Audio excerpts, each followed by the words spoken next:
What's up, guys? Your friendly neighborhood welder here, back with another video. I've got my good buddy Connor Nielsen with me. Hey man, how's it going?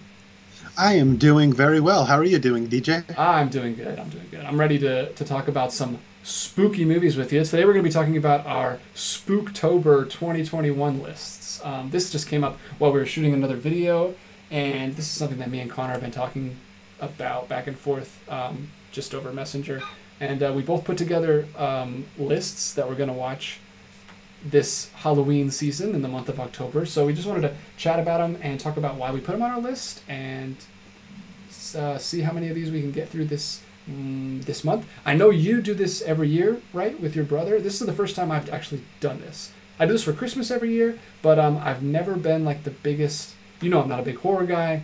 But last year I think was the first time I started thinking about trying to put together some Halloween themed movies in the month of October. But this is my first year doing like a definitive list of so many movies that I'm going to try to get through. So talk about a little bit about your experience with this. I enjoy a solid horror movie.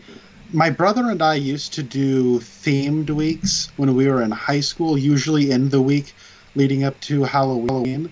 I remember when we were either sophomores or juniors, we tried watching one horror movie from its respective decade, from I think the 50s up through the 2000s or something, or through the 90s, picking one a decade. That's how I watched them for the first time. That's how I watched Silence of the Lambs for the first time, Nightmare on Elm Street. So that was really fun. And we haven't really done it ever since then. But last year and this year, we really have made a point to try to get more into the spirit, if you will, because typically our schedules have been different in the past, very different. And when we were living at home, it was a very packed home. So we didn't really have a lot of time to just have a TV to ourselves where other people weren't going to be walking in and out. So when we got our apartment and we've just been hanging out and have schedules that are more or less similar, then we can have these evenings to watch spooky movies. So I don't know about you when you were doing your list. I did one, me and my brother did one last year, and so there are repeats that I'm probably just going to have annual viewings of now. I don't know about you, but that's how I was doing my list. I have some old favorites and some new stuff that I've never seen before. Yes, I'm glad you mentioned that, because that was going to be my one caveat, because I know that was a difference between us. These are all movies I haven't seen before. And so these are the ones I'm going to try to get to. I probably will watch things that aren't on this list that I have seen before, but this is just the list of the ones that I wanted to make sure that I tried to get to, because I haven't seen these before. Actually, I know I will for certain, because yesterday I already watched Kiki's Delivery Service with my son, which is not on this list. So yeah, this is all stuff that I have not seen and I kind of want to get to.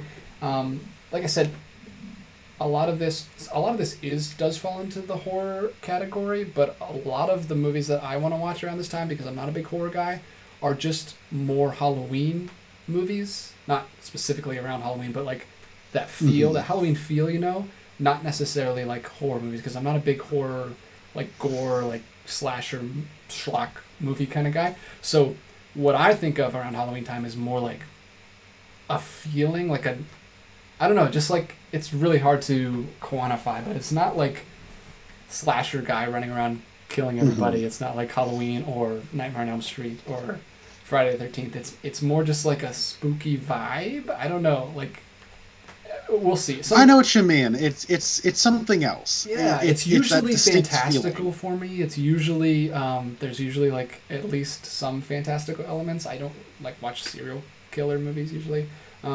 So yeah, it's just like a spooky vibe. So I'll go ahead and start with the first one on my list, and these are just in order of release. That's the order I have them in. I'm not necessarily going to watch them in this order, but this is just how I have it on Letterboxd. So the first one I have on here is The Phantom Carriage, which, if you don't know, is a movie from 1921. I think it's German. Do you know that? It's directed by Victor Sjöström. It might be Dutch. I think it might be. It's something European. Yeah, it's definitely it's a silent film, and it is not in English, so you do have to, but you'd have to read it anyway because it's a silent film. So The only thing that's different is the titles are subtitled, the inner titles. But like, spoiler alert, I have already seen this. We're recording this on October 3rd, right? So I have already watched a few movies on this list. I think I'm 4 in already, because I really want to get through this list. So yeah, I watched The Phantom Carriage yesterday, and it is amazing, and I highly recommend it. I would describe it as the anti It's a Wonderful Life. It's also a beautiful movie. It also has a framing device with a mythical being that shows a man his life and all the bad luck he's had over the years. It's basically like if a guy had all of those struggles and all of that bad luck in his life, but made the wrong decision at every turn instead of the right decision at every turn. I don't know. I want to say too much about it. It's kind of heart-wrenching and very sad, and it's a beautiful movie. It's, I think, the longest. Well, maybe not. Metropolis is pretty long, but it's kind of like an epic silent film. I was going to say it's the longest silent film I've ever seen, but I think Metropolis is probably longer. It's like an hour 48. Which I think Metropolis is longer than. Anyway, I'm talking way too much about this. The Phantom Carriage, it's a Criterion movie. I'm definitely going to pick it up in the November sale this year because I really liked it. Quick question about the Phantom Carriage. Is that like a New Year's movie as well? Like, technically? 100%. It is definitely a New Year's movie. I don't know if I would want to watch this. I'm glad I watched it here because it's I don't know if I would want to be in this mood and this vibe on New Year's. It's a very depressing, emotional movie, but it's great. It's really good. It's great for those drinking alone on New Year's Eve. If you don't have any family, maybe check that out. Maybe I'll go ahead and do another one because I know I have a couple more on this list than you do. We should maybe go ahead and say that I have 24. That's what I put on this list. I don't know if I'll make it through all of these, because that's kind of a tall order for someone who has 2 kids and a wife and a wife who doesn't like horror movies, so she probably won't watch these with me, very many of them. So yeah, I don't know if I'll make it through all of these, but I have 24. So my second one is, I don't really need to say much about, Nosferatu. Everybody's heard of that one, and I know you've seen that one. I've seen that a few times. So yeah, that's my second one. I don't even know if I'll be able to see that because it's not streaming anywhere at the moment, and I don't know if I'm just going to buy it. Maybe I can rent it. I don't know, but that's my number 2. Another silent film from the 20s. So my first 2 are rewatches. I think this is going to be an annual tradition. It is Frankenstein and The Bride of Frankenstein. My brother and I watched these for the first time last year, and The Bride of Frankenstein, I don't want to hype it up or anything. It might be one of the best movies ever made. It's amazing. And as far as a director putting their stamp on a story that's pretty well known and a character, it feels so much more personal and artistically realized than any of the other Universal monster movies. And I think that can even be said about the first Frankenstein movie, which is 1931. It has no musical score, basically. It's pretty dry, but it does have Boris Karloff as the monster, who is excellent.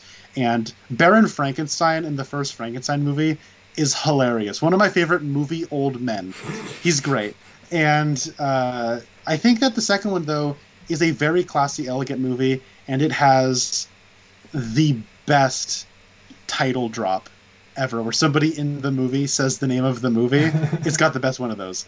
But if you have not seen The Bride of Frankenstein or The Bride of Frankenstein, they're great. I love them a lot, and I think a lot of people, particularly the second one, will be impressed with how well it holds up. Cool. That's awesome. Yeah, and they're really short, which is a bonus. Yes. All right, my next 2, dipping into the same realm, the Universal monster movies. The next one is The Phantom of the Opera from 1925, which I basically know nothing about. I should have got my set. It's downstairs because we were watching some of these already, but I have that Blu-ray box set which has most of these in it, which is where I'm going to be watching them from because a lot of these aren't streaming. Criterion just got a few of them in, but they didn't get all of them. They didn't get Phantom of the Opera. So I want to check that one out, and also Frankenstein is my next one. So 25 and 31. I didn't realize Phantom of the Opera was so early. Is that not Universal? I think I think Universal acquired it. Okay, because If I had to guess, in my set, but it's before Frankenstein, so I didn't know. I have not seen it, so I don't know. My little brother was obsessed with that movie when he was 8 or something. He loved that movie. Oh, okay. But you saw Frankenstein, right? Yes, I didn't mention that. So Frankenstein was what we started off October with. So October 1st, we put the kids to bed and we popped in Frankenstein. And I also will say, spoiler alert, I do have Bride of Frankenstein on this list, so I do want to get to that one too. Mostly because you gave it such high praise. So yeah, I'm looking forward to it. Okay. I guess my next pick is Halloween 3: Season of the Witch. I believe this is 1982 or 84, one of those two. I don't have it off the top of my head. But this is the Halloween movie. It's a bit of like the redheaded stepchild. You may know this or not. The original concept for Halloween as a franchise was that it was going to be an anthology series where every new movie would be a different Halloween set, October-y, spooky movie. And so they did the first Halloween that had Michael Myers in it. It was a big success. A lot of people consider it the best slasher movie of all time. Those people are not me. I think it's actually maybe the most overrated horror movie ever. I think it's okay. I mean, it's lucky that John Carpenter made that movie, because if he didn't, it would be nowhere near as good as it is. And I already don't think it's that great. But the second one was just there to sort of wrap up the cliffhanger of the original Halloween, which I already think is stupid, because the best thing about Halloween is its cliffhanger ending, which does not need any answers. It's a great little creepy way to end your movie. Halloween 3 has nothing to do with Michael Myers. It is just... So it's basically a remake of Dr. No, the first James Bond movie. But instead of Dr. No making like some nuke or something on an island in Jamaica, it's about a mask company that is selling haunted masks, that when a bunch of kids wear these masks on Halloween, they're going to send out some signal which is going to turn their heads into bugs. And it's about this... Sounds like a Goosebumps book. It is kind of a Goosebumps story, but it does have really good cinematography from Dean Cundey, who did the first two Halloween movies, who did Back to the Future. Really great cinematographer. It has a really cool musical score. The Silver Shamrock, which is the company that makes the mask, their jingle is great. And, I mean, the main character really sucks, but the villain is awesome. It's Dan O'Herlihy, who is the old man from RoboCop, and he also shows up in Twin Peaks. So any Twin Peaks fans out there might be familiar with that. Anyways, yeah, so Halloween 3, that's on my list. It's not great, but I do like it for what you were talking about, that kind of spooky vibe it gives off. So yeah, we're so articulate here on the channel with our spooky vibe. That's the best way we can describe it. All right, yeah, I'm gonna stop going. I don't know why I was going two each time. I'm just gonna go one back and forth. My next one is Dr. Jekyll and Mr. Hyde from 1931, which is not part of the Universal canon. I think I thought it was at one point, but it's not in my box set, and I don't know if I'm gonna be able to find this anywhere. It's not streaming, but I love this story. This is one of my favorite books growing up. Was Dr. Jekyll and Mr. Hyde. I love any kind of story with like a character that changes into. That's why I love the Hulk. That's why the Lizard is my favorite Spider-Man villain. Like, I don't know. I love characters that literally change into their worst side. So I'm really excited to check out this. It's probably not the first Dr. Jekyll and Mr. Hyde movie, but it's definitely one of the early ones.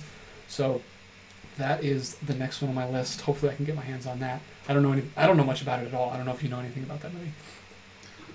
I hear a lot of people say very good things about it, and that the person who plays the dual role is apparently awesome as Mr. Hyde. That's what I know about it. Cool. See, one of the craziest things about Dr. Jekyll and Mr. Hyde's story is that you don't know they're the same person until the end, and like nobody can ever have that experience now.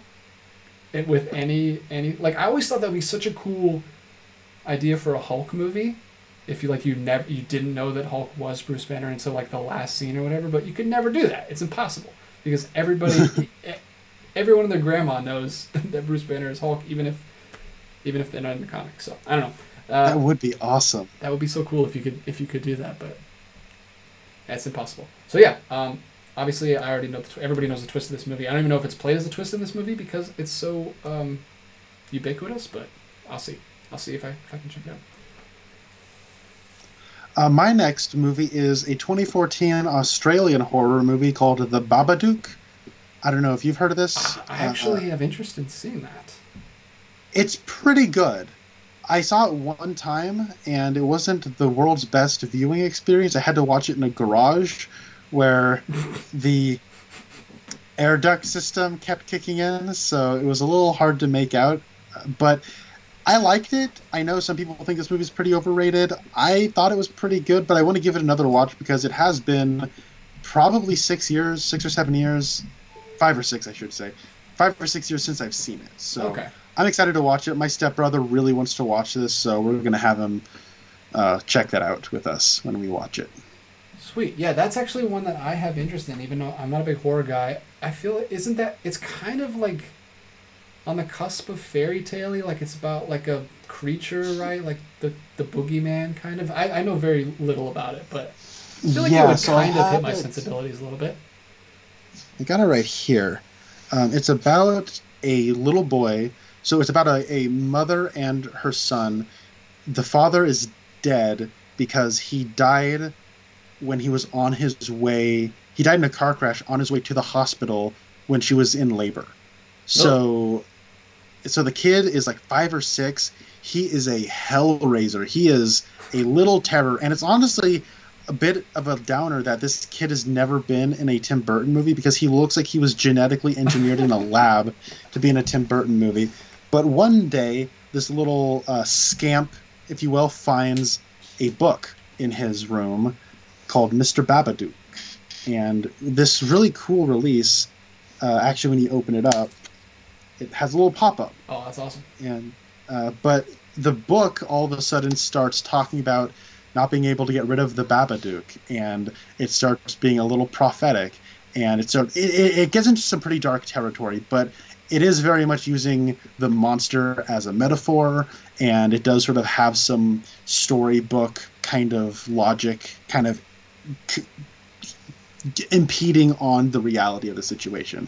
But it's about some pretty dark, heavy stuff, but it's pretty good. Is it like basically a horror version of...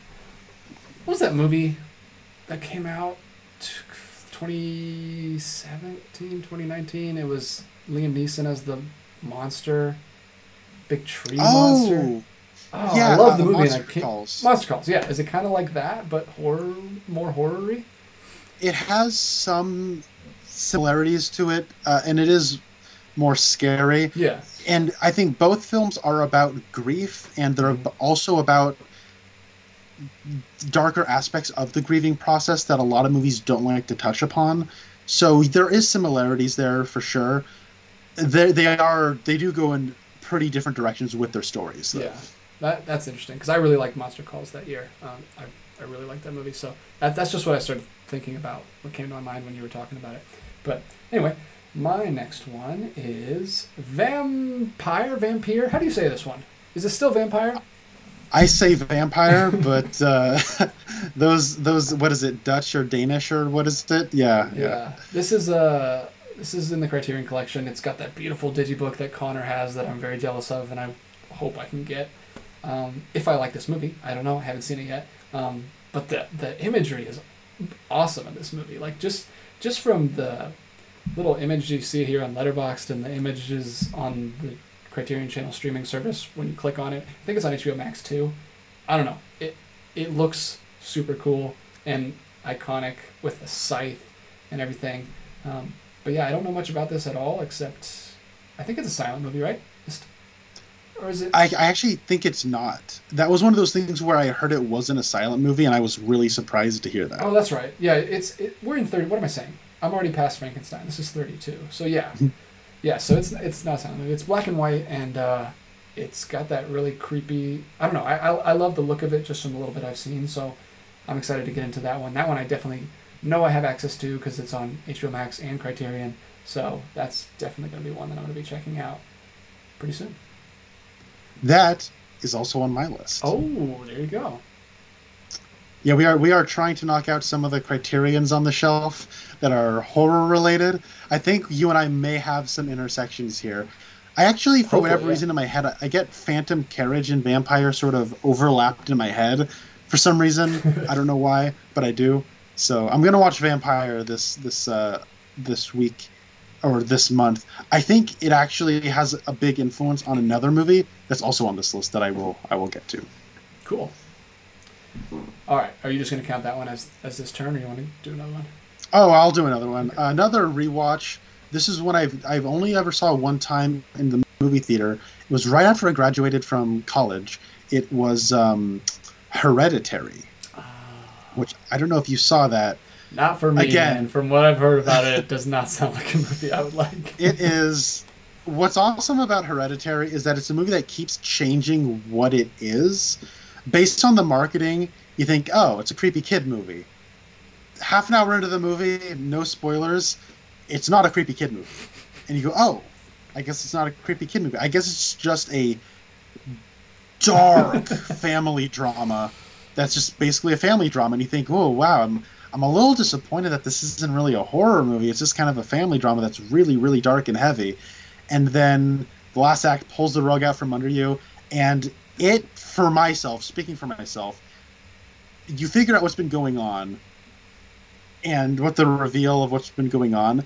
I felt like, I don't want to use this verbiage as like in a literal sense, but I sort of felt a little violated.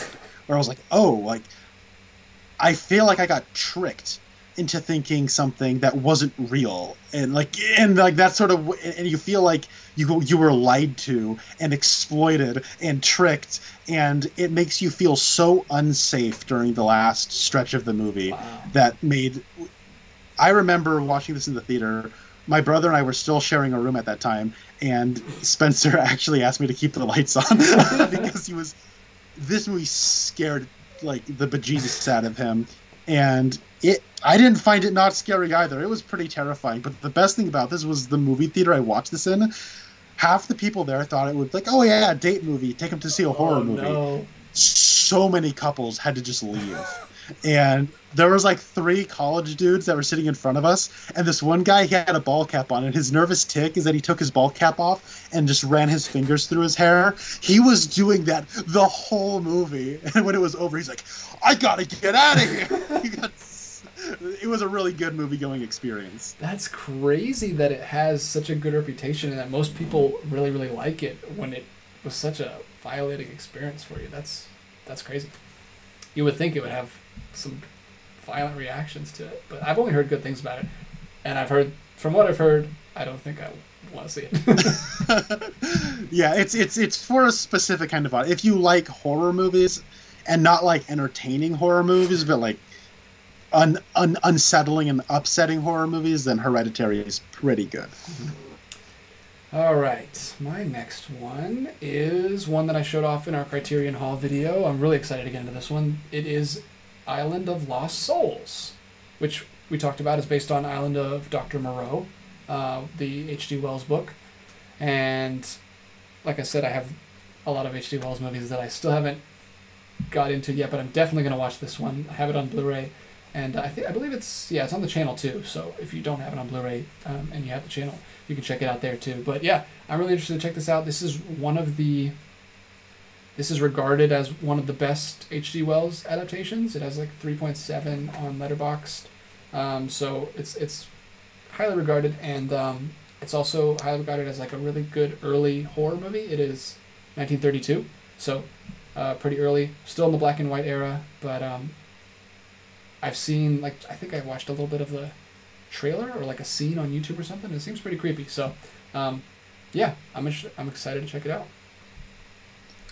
And when we did that Criterion video, that's when I found out it was an early adaptation of Dr. Moreau. Mm-hmm. And now I'm more interested in checking that out. I might pick that up in November based on what you say about it. Yeah, I'll let you know.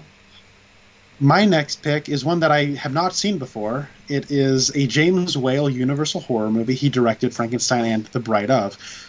But he also made the original The Invisible Man, which I've never seen, with Claude Rains.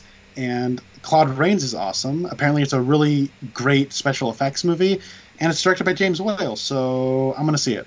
I'm excited to watch that. Hey, keeping the H.G. Wells train going, because that's also an H.G. Wells book, and that is also my next one. So we lined up perfectly on that. Yeah, I'm excited. I really, really liked that book. I don't know how the movie's going to be, but what I loved about the book was that there's no antagonist. It is a story about the protagonist becoming his own antagonist and becoming the antagonist of everybody. It was a really cool book. Hadn't read anything like it at the time in high school or college whenever I read it. I don't remember exactly when it was, but I loved that book, and that's one of my favorite H.G. Wells books. Maybe War of the Worlds is the only thing that I like more, so I'm excited to check that one out too.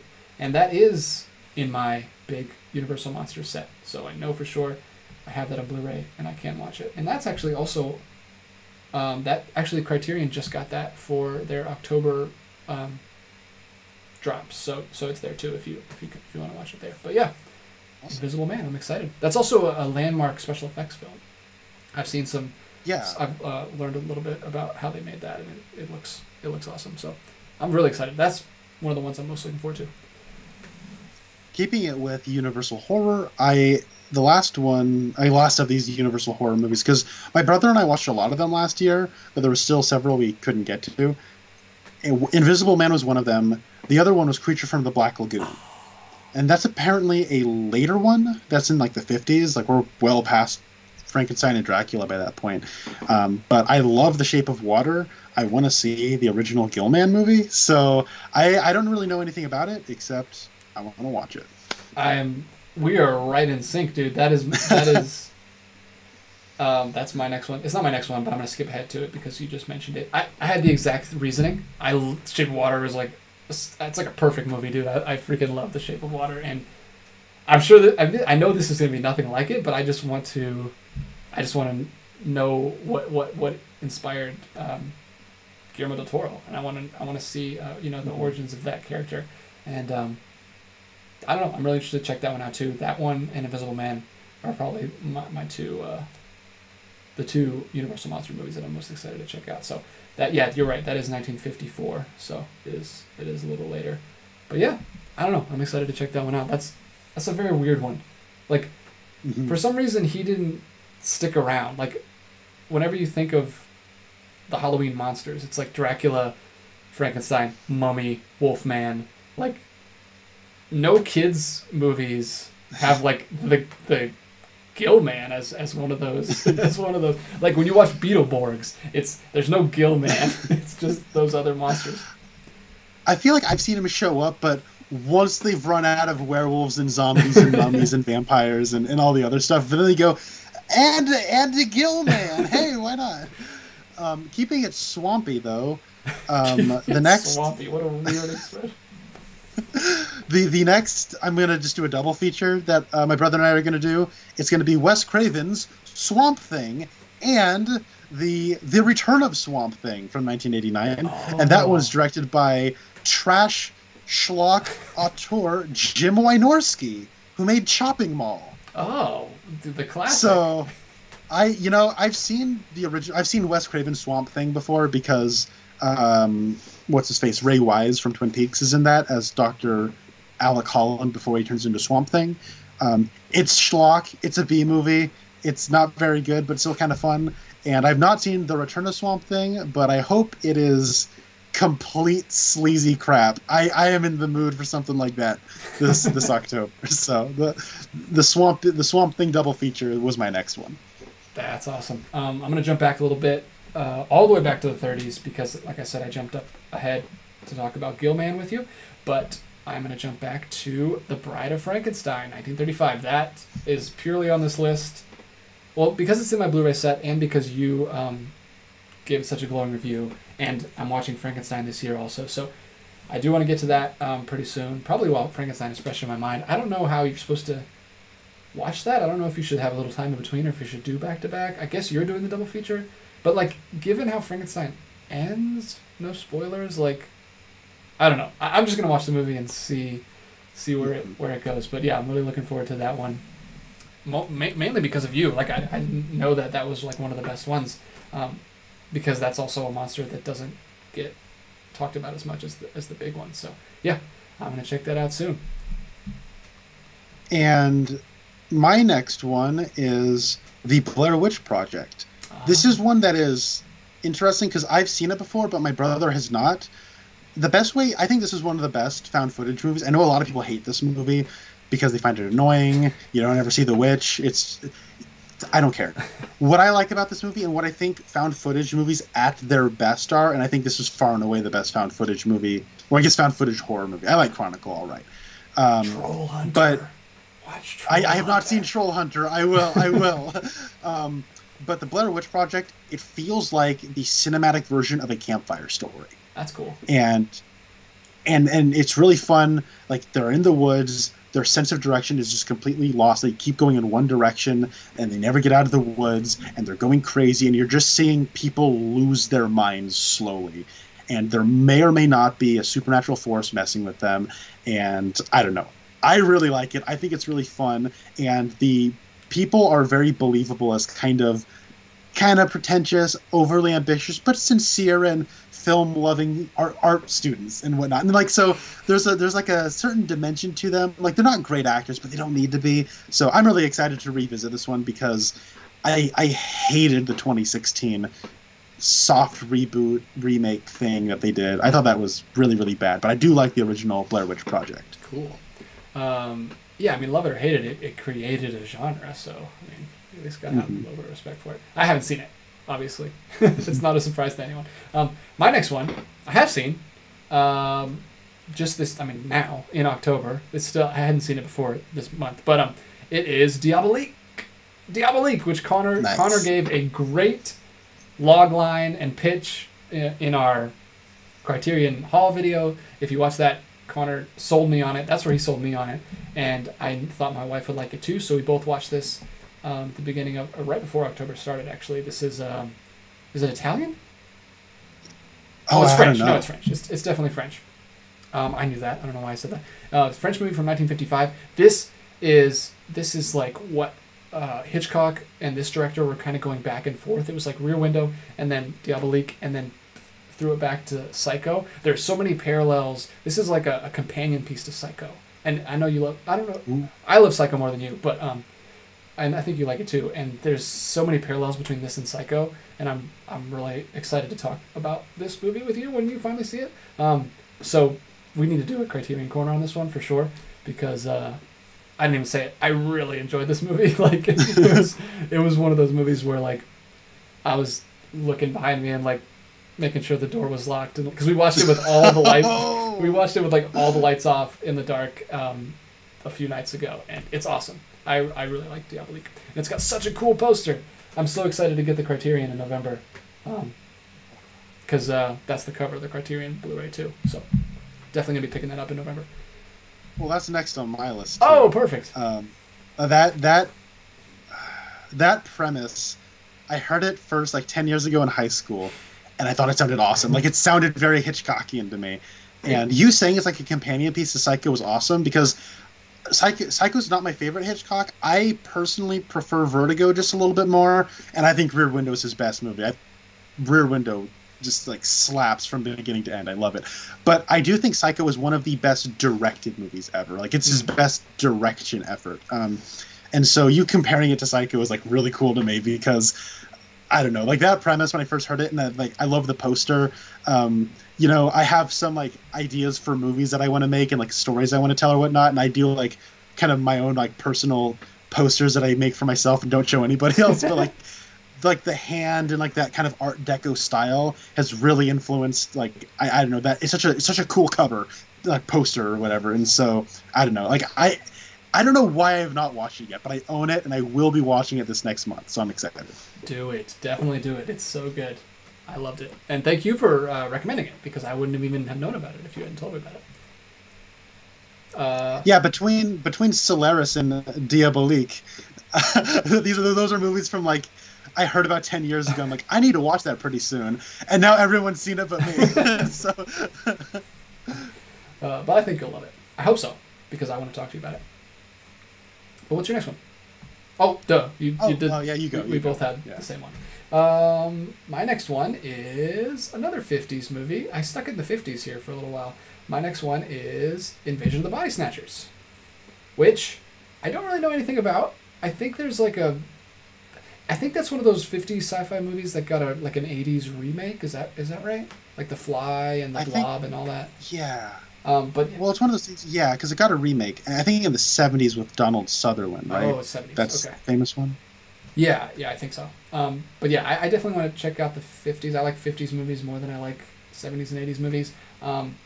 And I don't really know anything about this movie, and I kind of want to keep it that way. The poster's really cool, and it's a 50s, I'm assuming, science fiction horror movie. I don't even know that much. I just know it's a pretty famous movie, so I'm excited to check it out, and I'm excited to go in as blind as I am, because that's how I like to see movies. I don't like to know too much about it. Invasion of the Body Snatchers. Yeah, that one is not on my list, actually. I actually considered it, but I decided me and my brother wanted to keep it a little limited.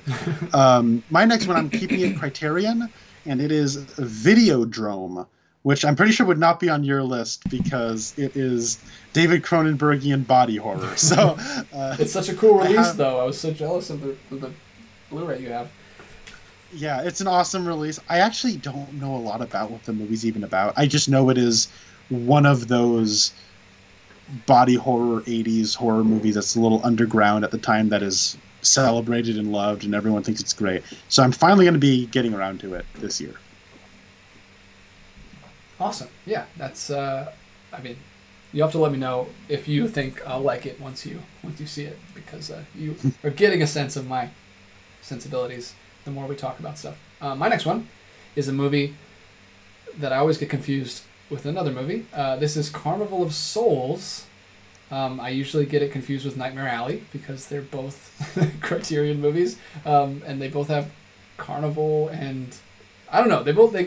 I actually don't have any reason that I get them confused. I think I'm just an idiot, but but I always think of Nightmare Alley. But yeah, this is Carnival of Souls.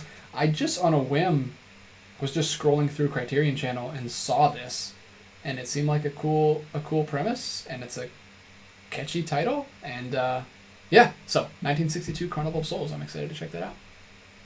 That was one I watched for the first time last year. Oh, cool. Because it's a public domain movie, and Criterion got their hands on it and made it look beautiful. I am going to be in my own Criterion corner here for a few more picks. I have the movie House, a 1977 Japanese movie that I don't even know if it's really a horror movie, but it's apparently psychedelic and crazy, and everyone loves it, and people have been telling me to watch it since I was in high school, so I'm finally going to watch it. I finally got it. That was one of those things where I always know it's going to be like in stock with Criterion, so I never get it, and now I finally got it this last sale, so I'm finally going to give it a watch and give my thoughts on it. Yeah, on Letterboxd, that is. Yeah, check Connor out on Letterboxd. He's great. My next one is called Young Frankenstein.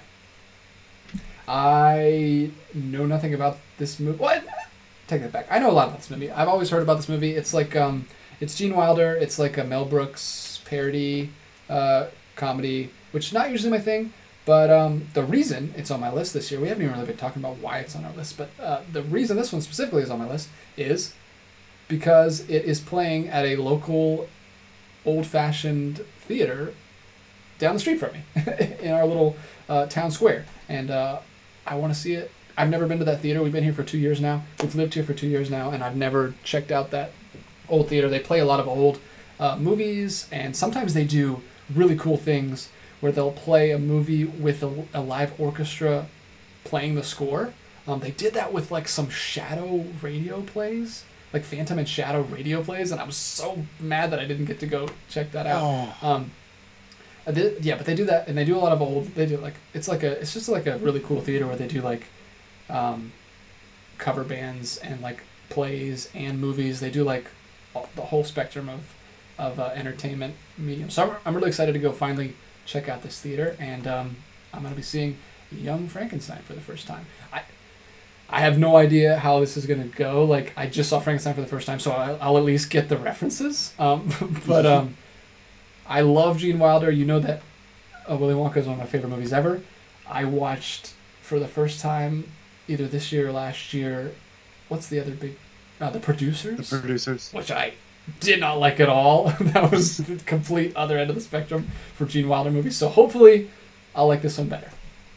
From what I understand, because Young Frankenstein's also on my... With all the movies we have overlap, maybe we should get together and watch one of these. But together. But the thing is, from what I understand, the producers was just like all Mel Brooks. Like he was like responsible for like the story and the script and directing it and producing it and like getting that. It was like 100% him. Apparently, like after that, he just would like get together with his friends and like his friends would come up with a lot of like the concepts. So Blazing Saddles is apparently heavily just like Richard Pryor doing a lot of like stuff behind the scenes with that movie, and Mel Brooks just kind of directed it. But apparently, a lot of the script was written by Richard Pryor, and apparently, like Young Frankenstein was Gene Wilder's concept and idea and baby, Cool. And Mel Brooks was just there to like help it come to life and whatnot. So, well, that's exciting. Because I'm really excited. And just from looking at that Willy Wonka box set where they include like messages back and forth between the director and Gene Wilder has a lot of thoughts. Like there's like pages and there's like several pages of him. They sent the costume to him and he wrote pages back to them like edits he wanted to be made to the costume, like things he didn't think fit the character in his head, like. He has a lot of thoughts. So if this is his vision, that's really cool. I didn't know that. I don't mean to throw Mel Brooks under the bus. I'm pretty sure he had a lot of input too. Yeah. But I know there was one guy I used to listen to who just like hated Mel Brooks, but he loved like a lot of Mel Brooks movies. But he's like, but they're not really Mel Brooks's movies. They're all these other people's who are geniuses movies. And so I don't know. I've not seen the producers. I've actually only ever seen one Mel Brooks movie in general. So I'm excited to finally watch this. Cool. You just want to count that one for yours then? I'll do one of mine. I'm gonna go. The Blob is on mine. The original '50s movie, The Blob, with Steve McQueen. This movie is one of my favorite trailers because it is so dated. It's starring Steve McQueen and an exciting cast of young people. Oh man, I remember watching some of it on TV when I was a little kid and just thinking it was really cool. And Criterion put it out, and I'm gonna watch it. Yeah, that's one that's been on the channel for the longest time, and I sent you like a preliminary version of my list before I finished it. I didn't want to go more than 24. I cut it off at 24, but The Blob was on my list for a while. But I was like, I'll do Invasion of the Body Snatchers this year, and I'll do The Blob next year. Like I did that with a couple things on this list.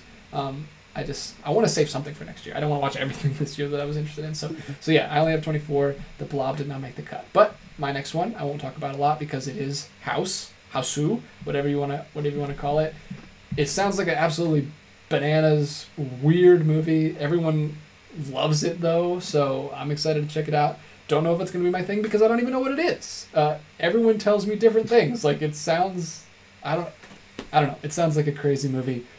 And yeah, I started watching it, but just like the first minute of it on the Criterion channel, and I don't know, we were doing something else. I think my wife didn't want to watch it at the time. She was in the room or something. But anyway, I'm going to check it out finally this month, and I hope it's my thing. I don't know.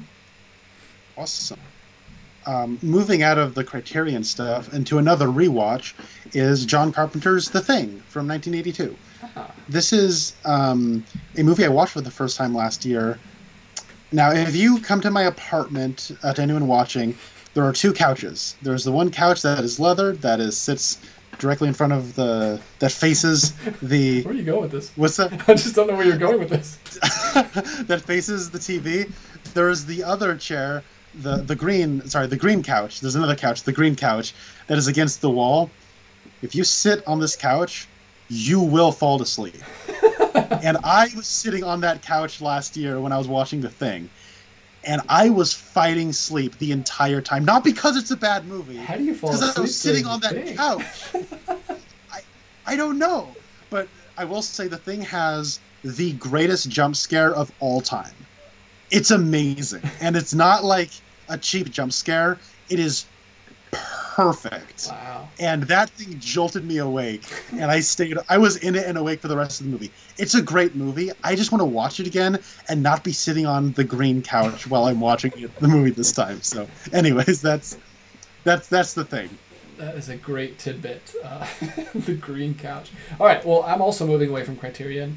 for this next one, and I'm moving into a what? Huh? Why is that movie on your list? Well, you can blame Connor for this because the next one on my list is 1985 Ridley Scott's Legend. What is that doing on your list? That's not a Halloween movie. That's not a horror movie. It's a fantasy movie. Well, Connor says it's kind of in that realm.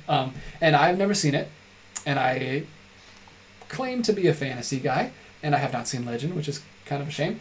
So I want to finally see it. And is it Arrow that's releasing the big set this month? It was supposed to come out at the end of September, and like the day before it was supposed to come out, it got delayed. Oh! Till October 16th. So it's coming out in the middle of October. Perfect. So if I don't know if I'm going to love this movie. I have no idea. But if I do end up loving it, I wanted to see it before that release comes out because I want to get that release because which I can see right behind you, the Apartment Arrow release is out of print, and now I can't get it. So I don't want that to happen if I end up really liking this movie. So I'm okay. I'm like 50-50 on Ridley Scott. I haven't seen all of his movies. I wouldn't do like a crazy thing and like watch all of his movies within a couple months like a crazy person. Like that's a dig at Connor. Check out his Letterboxd. He watched all of them. He's crazy. But yeah, I'm gonna check out Legend. Hopefully. I don't know. It's not streaming anywhere. I might have to see if I can rent it or something. But yeah, I'm interested. Check it out. I like fantasy. I'm not usually a Tom Cruise fan, but this is like baby Cruise and probably barely feels like Tom Cruise anyway. So I don't know. All I know is there's a big Satan guy. That's literally the only thing I know from this movie. And I think like a horse. Tim Curry, baby. If you can find the director's cut, I would urge you to watch that because it is a much better version and it's 20 minutes longer. Oh, good. Thanks for telling me that. Yeah. Because I definitely need to check that out then. Because I only want to watch one cut of this movie. I've got enough to get through this month. Mm-hmm. All right. My next pick is Shaun of the Dead. Yeah, that's a great movie. Edgar Wright's first movie. I have not watched any of the Cornetto films. Is that his first movie? Yes, because he did a TV show called Spaced with some British comedians, including Simon Pegg and Nick Frost, and he directed every episode of that show. And then he did Shaun of the Dead as his first movie. That's crazy. That's his first movie. That's a great movie. So I'm excited to finally watch it. I don't know why it's taken me this long. My mom loves this movie, and she will quote it because she thinks I've seen it, and I haven't seen it. So, yeah. But I will finally watch it. Also, I'm a guest on a podcast where we recorded the intro for it and not the actual meat of the episode yet because I haven't seen it yet. Because the guy's podcast is that he gets people who have never seen like popular or iconic movies before on his podcast. And I am the guy who has never seen Shaun of the Dead. So that's what the episode's going to be about. But we're going to record it once I finally watch it. So, yeah. You could have a field day with me with horror movies because I haven't seen any iconic horror movies. But yeah, that's crazy. You haven't seen any of the Cornetto trilogy at all? No. Wow. You're going to love them. They're great. Okay. I have seen all three of them. Only once, though, so I'm not that far ahead of you. I am very excited to watch Last Night in Soho, though. But that's in theaters, so it's not on my list, but I'm very excited to watch that. All right, my next one is Faust, but not the Faust you're thinking of. I saw your eyes light up. This is not Fritz Lang's Faust. This is... I haven't even learned how to say this guy's name because I've said it so many times in my videos so far. Jan Svankmajer? I don't know if I'm saying that right. It's the same guy who directed this Alice movie that I just talked about in the fantasy video. This guy does some crazy stop motion stuff, and look at that. I don't know what that is. Also, the poster's really creepy and like interesting, and I don't know. It was on the Criterion Channel. I love this director from just this one movie I've seen. So I'm going to check it out just solely based on his other work. 1994's Faust. And also, I'll mention real quick, another movie that just missed the cut was called Little Otik, which is also directed by the same director. And it is a weird, like, creepy fairy tale story about these parents who can't have a child. And they raise, like, this weird, creepy log wooden child. It's just like a log with a face. Oh, it seems awesome. But I was like, let me just get one Spank Major movie on my list this year, and I'll save that one for next year. Also, like, that one's not hard to find. I don't know if I'm going to be able to find that one. It's not streaming anywhere, so I'm going to stick with Faust this year, and I'll save that one for next year. Throwing out a quick correction. It was not Fritz Lang's Faust, it's F.W. Murnau's Faust. Sorry. He made... No, they're both genius German filmmakers who are like god tier people. Like, I get them confused too because they're like peas in a pod. They're awesome. My next pick is a movie called, I don't know if you've heard of this movie, Bubba Hotep. I've only heard you talk about it with John. Okay, it is I believe 2003 or 2004 horror tinged dramedy. It stars Bruce Campbell as Elvis Presley, who never died, and he's living in a retirement home with a black man who claims to be JFK. And I don't know. And apparently a mummy shows up, and they got to take him out. Of course, as you do. I've heard about this movie for a while. It sounds so weird that I think I will like it. Apparently it's a lot more like dramatic and like emotional and about like aging and stuff. So I don't know if like the mummy's kind of representative of becoming like a Walking Dead person when you have nothing left to live for or something, but that's what I just guessed based off of hearing the premise. But like Bruce Campbell is aged Elvis and O.C. Davis as a man who claims to be JFK. Yeah, I'd sign me up for that. That sounds amazing. All right, yeah, I did not know anything about that. Where am I going next? Faust to The Devil's Backbone. I love Guillermo del Toro. I've seen most all of his films. I just saw Pan's Labyrinth for the first time recently, which I loved, and I want to get to the last ones. I actually had two Guillermo del Toro movies on this list. I also had Kronos on this list, but as I was skimming through Criterion Channel and I looked at their Christmas section, they had Kronos in their Christmas collection.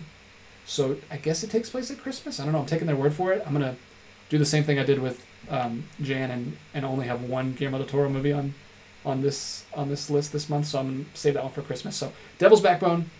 When I was really into superhero movies when I was like in high school and early college, and I used to watch all the bonus features and commentaries, I watched the commentary for Hellboy 2 that Guillermo del Toro does, and he said in that commentary at the time his three favorite movies he had done were Hellboy 2, Pan's Labyrinth, and The Devil's Backbone. So I'm sure, I don't know what has happened. I'm sure maybe his list has changed since then, but this was one of his favorite things that he's done, so I'm excited to check it out. I know it's probably definitely darker than Hellboy 2, probably even darker than Pan's Labyrinth, so I'm bracing myself for a little bit more of a gory experience, but I'm excited to check it out.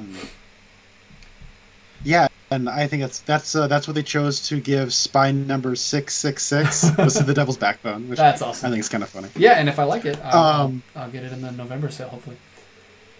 So Halloween Kills is coming out this month, and I am going to be watching giving the 2018 Halloween a rewatch. I have already outed myself as someone who doesn't much care for the original Halloween. I think the 2018 Halloween is probably my favorite one. I don't think it's great, but it's finally a Halloween movie that's like about something, so that's kind of cool. At Connor Nielsen, YouTube and I know. Yeah, don't at me because I don't have a Twitter. So I'm gonna give that another watch. I had a really bad theater-going experience with it the first time because there were people around us who wouldn't stop talking. It's really freaking annoying. So I will say, though, Halloween 2018 has a baller score by John Carpenter. It is so awesome, and he's going to come back and do the score for Halloween Kills as well. So if nothing else, we will get an awesome John Carpenter musical score out of these movies. So. Sweet. All right, my next one, completely in a different direction. Wallace and Gromit, The Curse of the Were-Rabbit.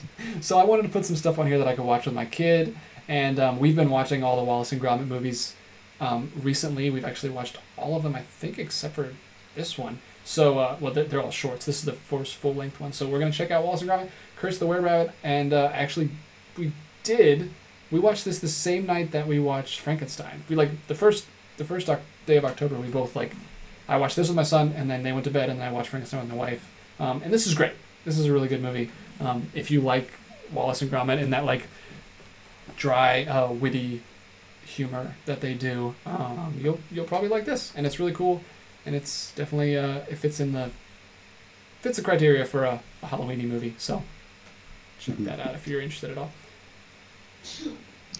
Keeping it with John Carpenter, my next pick is Prince of Darkness, which is a movie that stars Donald Pleasance and rock star Alice Cooper. Apparently it's about science and the supernatural, and that's all I really know about it. Apparently it's got this sort of apocalyptic feeling, and I really like the steelbook I got of it. I don't know if it's readily available for me right now. I think it's actually right behind me. Yeah, I can't get to it. But it's got a really cool steelbook. It's all green, and apparently it's got like green sludge and stuff in it. So, hey, I like green sludge. Who doesn't love green sludge? Speaking of green sludge, my next one... Well, hold on. Sorry, I'm getting ahead of myself. I was going to go straight to the next kid-friendly one, but I'll save that one next. My actually next one is The Host. Have you seen The Host? Oh.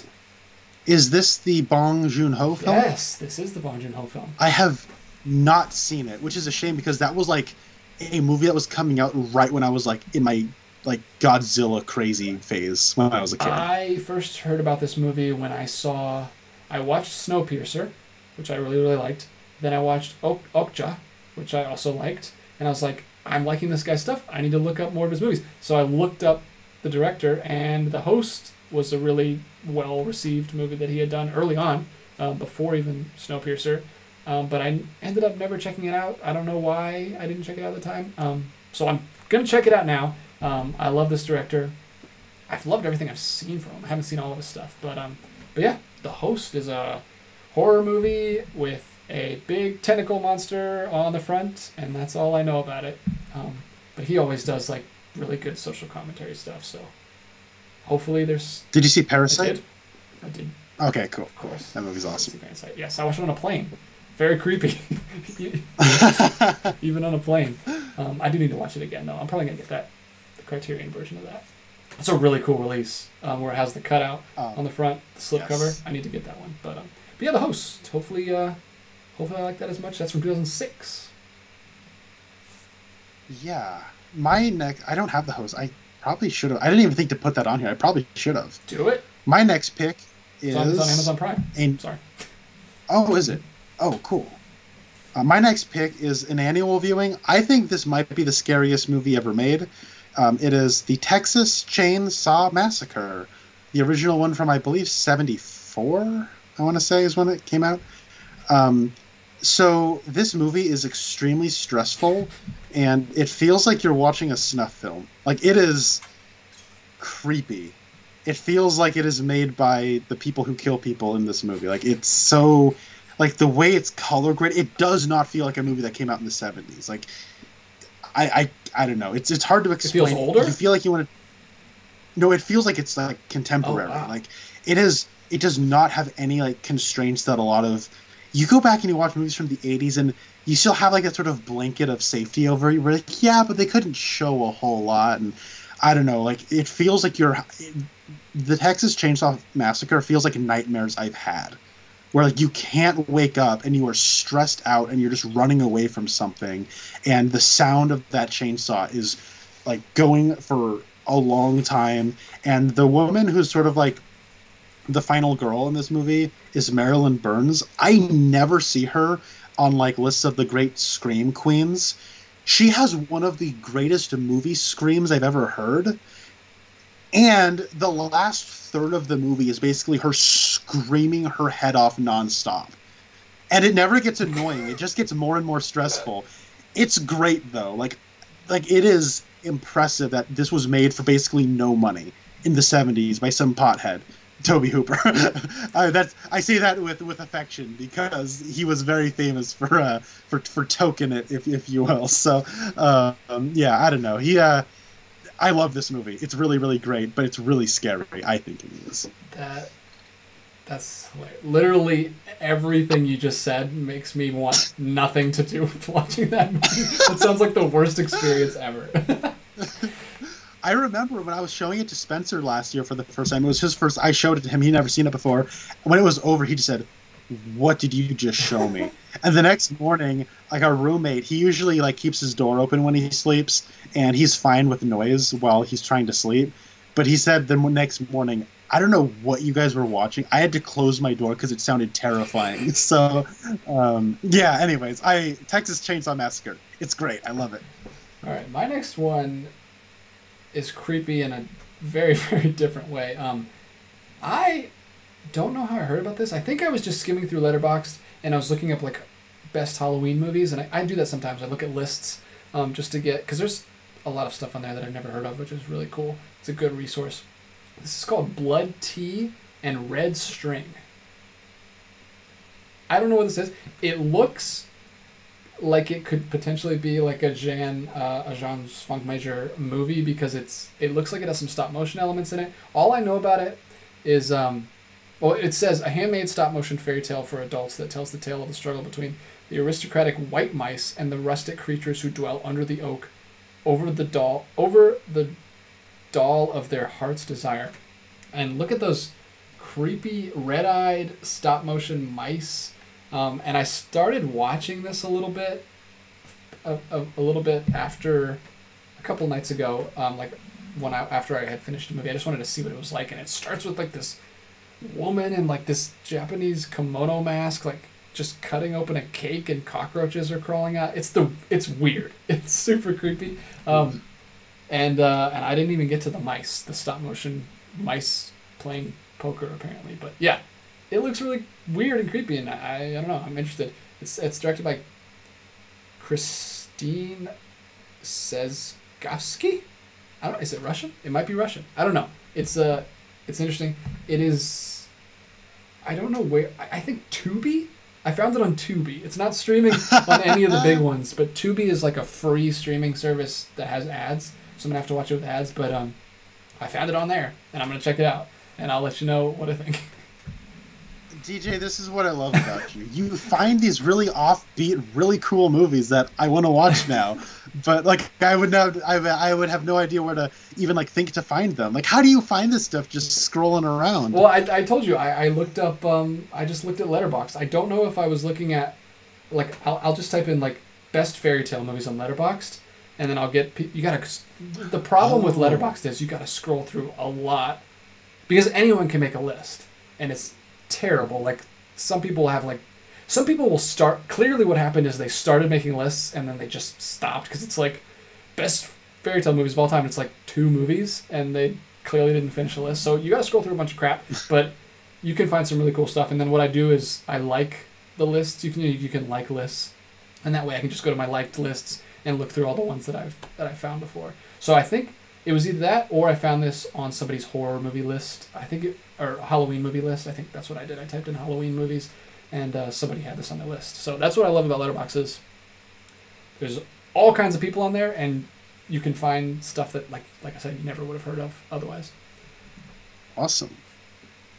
All right, my next pick is, you know how I said Vampire was an influential movie on a later movie in my list?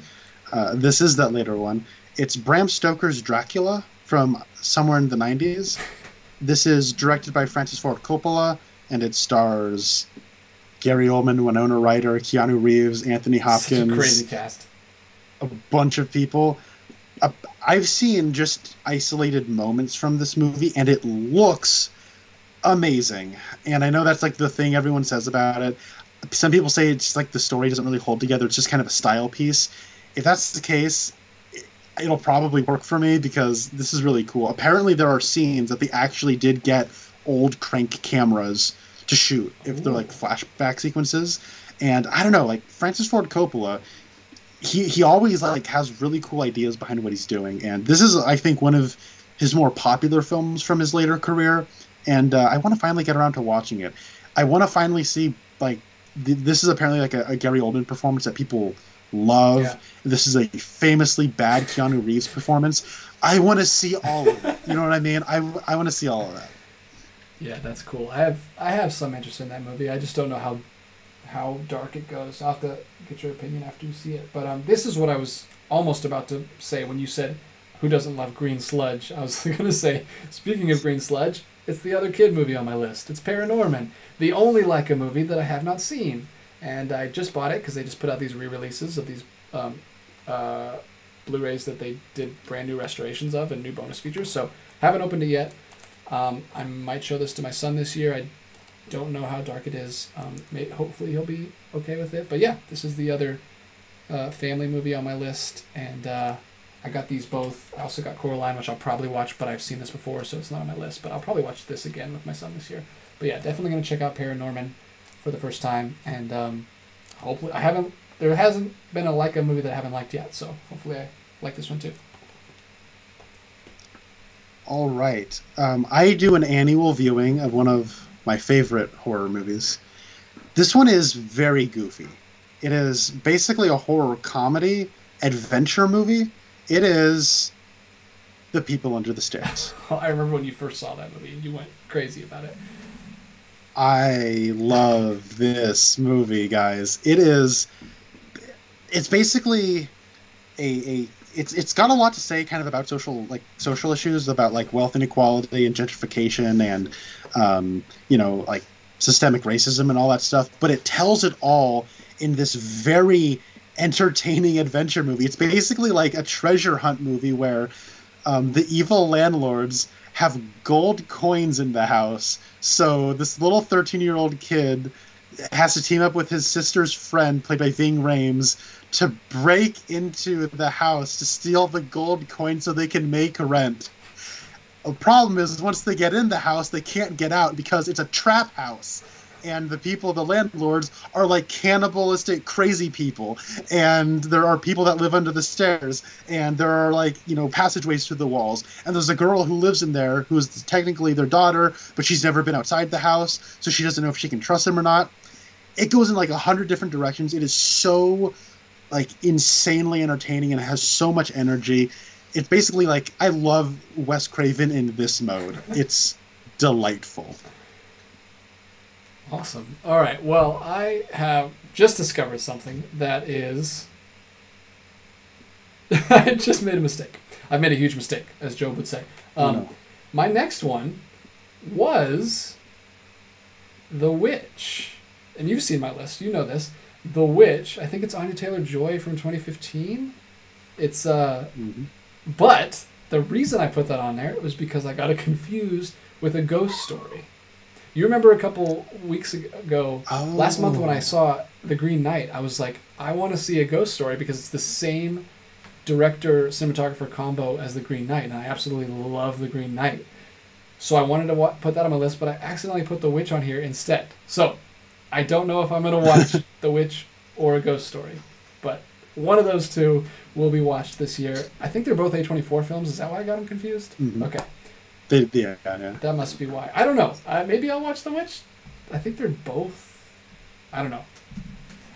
Sorry, that's why I was kind of looking down at my phone because I just discovered that because I looked at The Witch and I looked down at the crew and I was like, that's not David Lowery. Who is that?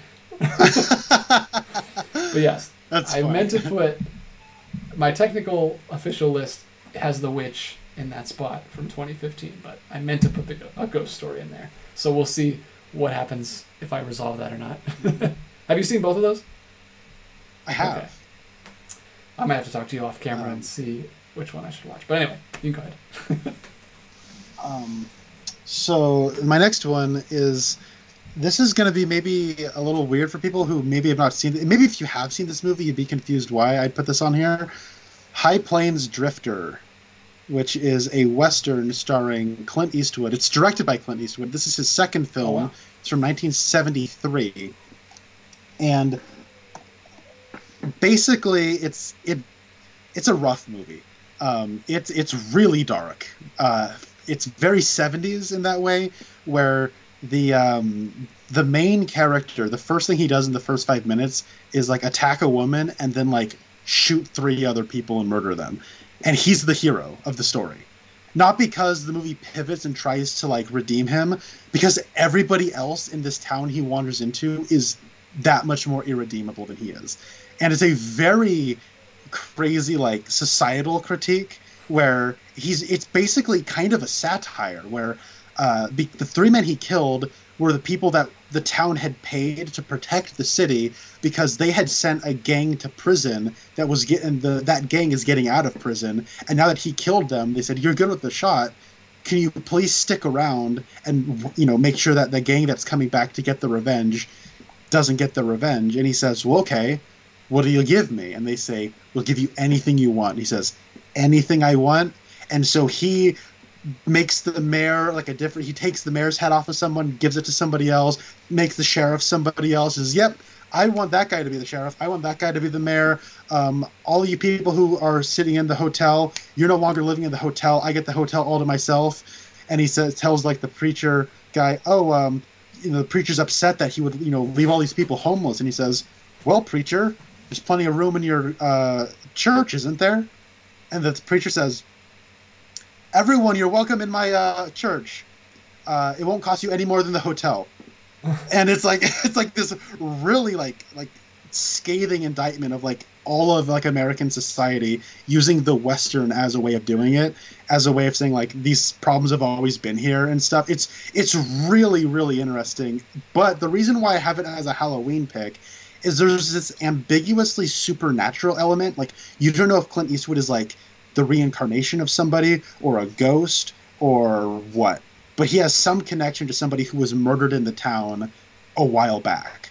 And the realization that when people start realizing what's happening, it is one of the, like, I get chills when I see that scene. It is really cool. It involves a whip, but it's awesome. And they paint the whole town red. Like, it is awesome, and it feels otherworldly. It's a really good movie, but it should be said, it is very dated with its sexual politics, so that part is pretty not good at all. So I don't condone that part, but the rest of the movie I do really, really like. Wow. So that is interesting. I have never even heard of that movie, so that's really cool.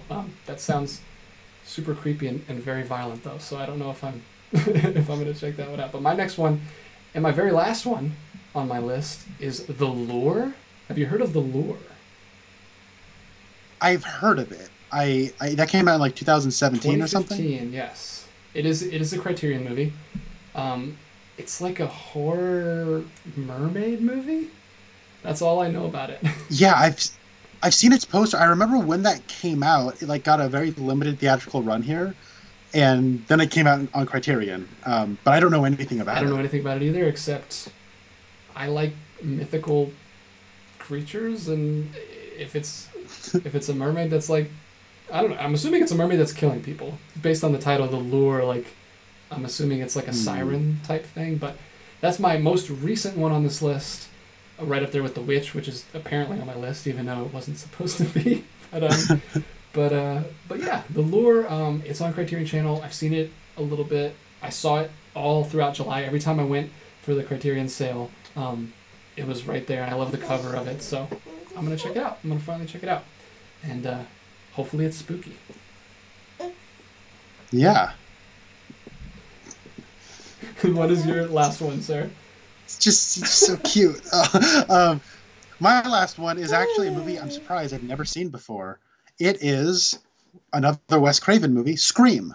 I've never seen Scream before, which is his sort of deconstruction of the slasher genre, kind of post-'80s, sort of like it's the 90s movie that people say that what killed the slasher movie was the 90s, and it's a 90s movie. And this is sort of like the movie that sort of defined 90s horror for a time.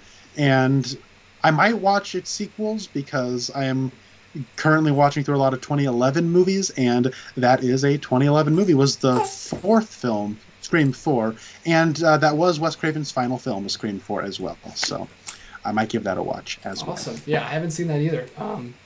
Let me know what you think of that, or if you think I'd like that, because I should probably check that out too. That's a pretty famous one. Yeah, you want to check out Scream? You are wearing your spooky pajamas tonight, so you're right on theme. But I'm going to go get her some food because it's midnight here as we're shooting this, so we're going to go downstairs. Thank you so much, Connor, for shooting this video with me. I'm so glad we got to talk about this tonight as we kick off the the spooky October season. And I hope you make it through your whole list. I hope I make it through my whole list. And maybe we can talk a little bit about some of these movies. I know some of these are going to show up on Criterion Corner, especially Diabolique. So watch that one soon. But yeah, thanks so much for doing this video. Let us know what you're trying to get through. Let us know what your lists are that you're trying to get through this month in the comments below. And if there's any like big glaring ones that we left off, maybe we can add them, or maybe we'll just have to check them out next year. But yeah, thanks for watching, and thank you so much for joining me, Connor. I will see you guys in the next video. See you later.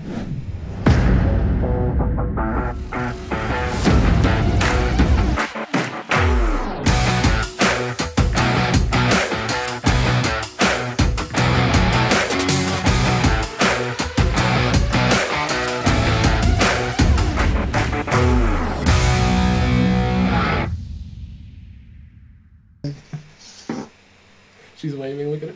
Stop! Bye. Hi, how's it going, Allie? Oh, hi. Oh my word, that is a cute baby. All right.